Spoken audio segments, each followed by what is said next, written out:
سرورا شاہ کریمہ دستگیرہ اشرفا کھلا میرے دل کی کلی غوث اعظم، مٹا قلب کی بے کلی غوث اعظم، اور قدم گردن اولیاء پر ہے تیرا، ہے رب کا تو ایسا ولی غوث اعظم۔ ایسے خاموشی سے سنیں گے نا تو وہ معاملہ یہ ہوگا کہ لائیو بے عزتی ہوگی، کیونکہ ہندوستان کا وہ مشہور چینل جسے شہبازی ایجنسی کہا جاتا ہے، بڑی محنت و مشقت کے ساتھ میں جانتا ہوں کہ انجمن تلاوری کے لوگوں نے ان کو مدعو کیا ہوگا۔ آپ حضرات اس پہ لائیو دیکھ رہے ہیں، صرف ہندوستان میں نہیں بلکہ بیرونی ممالک میں بھی دیکھے جا رہے ہیں۔ اس لیے میں چاہتا ہوں کہ آپ لوگ اپنے عزت و آبرو کو ڈھانپنا چاہتے ہیں تو حرکت میں آئیں، سبحان اللہ ماشاء اللہ بولا کریں، سلیقے کے ساتھ بغداد شریف کے حوالے سے سان غوث اعظم، منقبت غوث اعظم، واصف شاہ ہدیٰ بلبل باغ مدینہ بڑے بھائی محترم جناب آصف رضا واسطی ادروی سے سماعت کر لیا ہے۔ آپ حضرات نے ممبر شریف پر شاعر ملک اعظم ہندوستان، وہ مقبول لہجہ جنہیں بڑی تیزی کے ساتھ پورے ملک ہندوستان میں سفر کرتے ہوئے دیکھا جا رہا ہے، شاعر اسلام جناب عظمت رضا بھاگلپوری تشریف رکھتے ہیں۔ انشاءاللہ العزیز آپ حضرات پورے بیداری اور ایمانداری کے ساتھ سماعت کریں گے۔ بس میں یہ چاہتا ہوں کہ جو لوگ ابھی بھی میری بات نہیں مان رہے ہیں بھائی آپ حضرات بیٹھ جائیں آگے تو بڑی مہربانی ہوگی۔ سلیقے کے ساتھ کھلا میرے دل کی کلی غوث اعظم، مٹا قلب کی بے کلی غوث اعظم، قدم گردن اولیاء پر ہے تیرا، قدم گردن اولیاء پر ہے تیرا، اے رب کا تو ایسا ولی غوث اعظم، اے رب کا تو ایسا ولی غوث اعظم، کھلا میرے دل کی کلی غوث اعظم، اے رب کا تو ایسا ولی غوث اعظم، قدم گردن اولیاء پر ہے تیرا، اے رب کا تو ایسا ولی غوث اعظم۔ تو شاعر کہتا یہ آنکھ ہے یہ سر ہے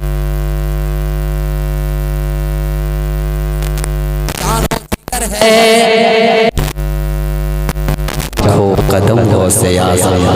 سلیقے کے ساتھ آپ کا امتحان ہو چکا، آئیے میں چاہتا ہوں کہ حضرت میرے ہی طرف بول کر کے 10-15 منٹ کی گفتگو سے آپ حضرات کو سمجھا لیں تو بڑی مہربانی ہوگی۔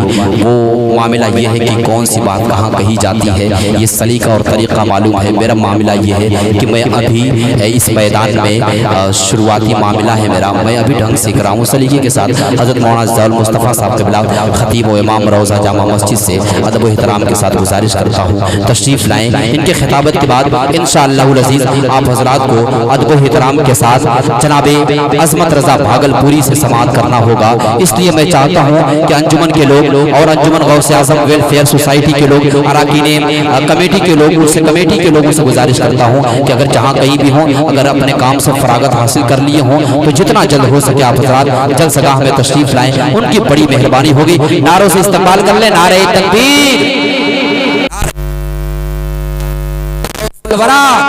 اور سید دلاوری، علماء اہل سنت، شورائے اہل سنت، مسلک اعلیٰ حضرت، فیضان حضور حافظ ملت، فیضان حضور تاج الشریعہ، فیضان اعلیٰ حضرت، نعرہ تکبیر، نعرہ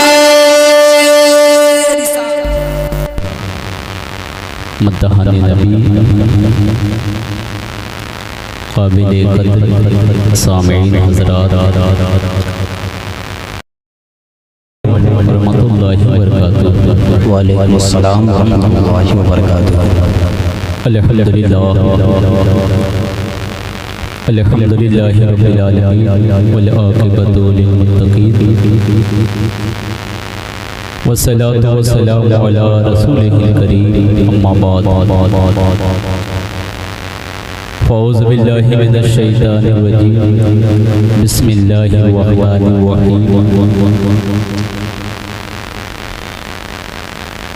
یا ایھا الذین آمنوا اتقوا اللہ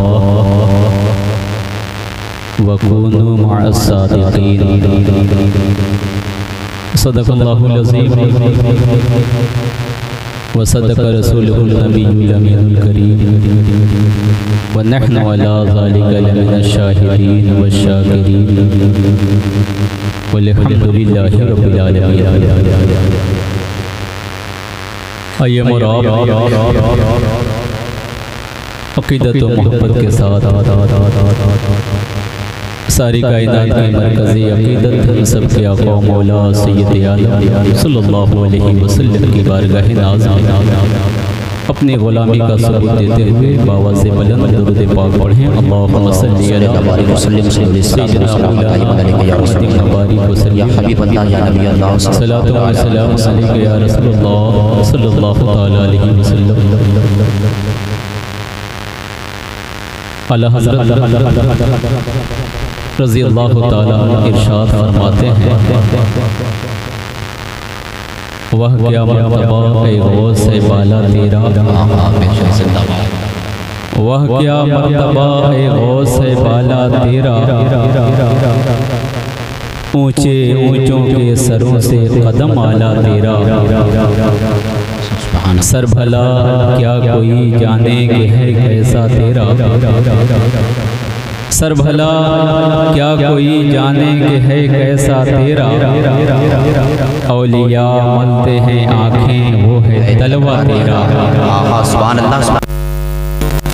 قبل تھے یا بعد ہوئے یا ہوں گے، جو ولی قبل تھے یا بعد ہوئے یا ہوں گے، سب ادب رکھتے ہیں دل میں میرے آقا تیرا، میرے آقا تیرا زندہ باد۔ اور سارے اقطاب جہاں کرتے ہیں کعبے کا طواف، سارے اقطاب جہاں کرتے ہیں کعبے کا طواف، کعبہ کرتا ہے طواف در والا تیرا زندہ باد۔ اور تیری سرکار میں لاتا ہے رضا اس کو شفیع، تیری سرکار میں لاتا ہے رضا اس کو شفیع، جو میرا غوث ہے اور لاڈلا بیٹا تیرا زندہ باد۔ سبحان اللہ سبحان اللہ۔ حضرات اللہ تبارک و تعالی قرآن مقدس میں ارشاد فرماتا ہے کہ اے ایمان والو اللہ سے ڈرو اور سچوں کے ساتھ ہو جاؤ۔ بلا شبہ سچوں کی جماعت، سچے لوگوں کا گروہ تو وہ انبیاء اکرام، خلفائے راشدین، صحابہ اکرام، شہدائے اسلام، اولیاء اعظام کی یہ وہ جماعت ہے جو سب سے سچی اور اچھی جماعت ہے۔ بے شک سبحان اللہ سبحان اللہ۔ اگر ہم لوگوں نے ان لوگوں میں سے، ان جماعت والوں میں سے اگر کسی کے دامن سے وابستہ ہو گئے، ان کے نقش قدم کے پیروکار ہو گئے، تو پھر ہمارے قدم راہ راست سے بھٹکیں گے نہیں، بلکہ ان بزرگوں کی نگاہ کرم سے ہمارے قدم صراط مستقیم پر گامزن ہوتے نظر آئیں گے۔ آج ہم اور آپ ایک اللہ کے ولی کی بارگاہ میں حاضر ہیں، جنہیں ہم اور آپ حضرت حافظ دلاور شاہ رحمۃ اللہ تعالی علیہ کے نام سے جانتے ہیں۔ یقیناً ہماری ادری کی یہ سرزمین اولیاء اکرام کے قدموں سے بھری پڑی ہے۔ اگر ہم اپنے ادری اور اطراف کا جائزہ لیں تو قریب ادری کے ہر کونے پر اور اطراف کے ہر سرے پر اللہ کا کوئی نہ کوئی صالح بندہ لیٹ کر کے ہماری اور آپ کی رہنمائی کرتا نظر آ رہا ہے۔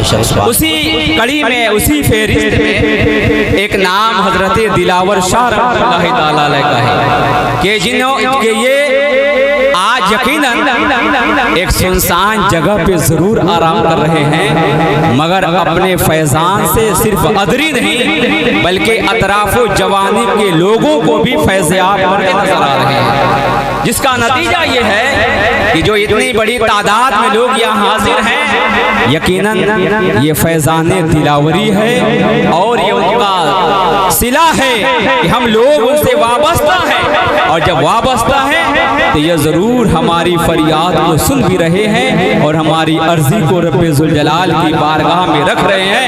ایسے لوگوں کی دعائیں جب رب کی بارگاہ میں رکھی جاتی ہیں تو خالق کائنات ان دعاؤں کو رد نہیں کرتا بلکہ قبول کر لیا کرتا ہے۔ یقیناً بزرگوں کے فیضان سے مالا مال ہے۔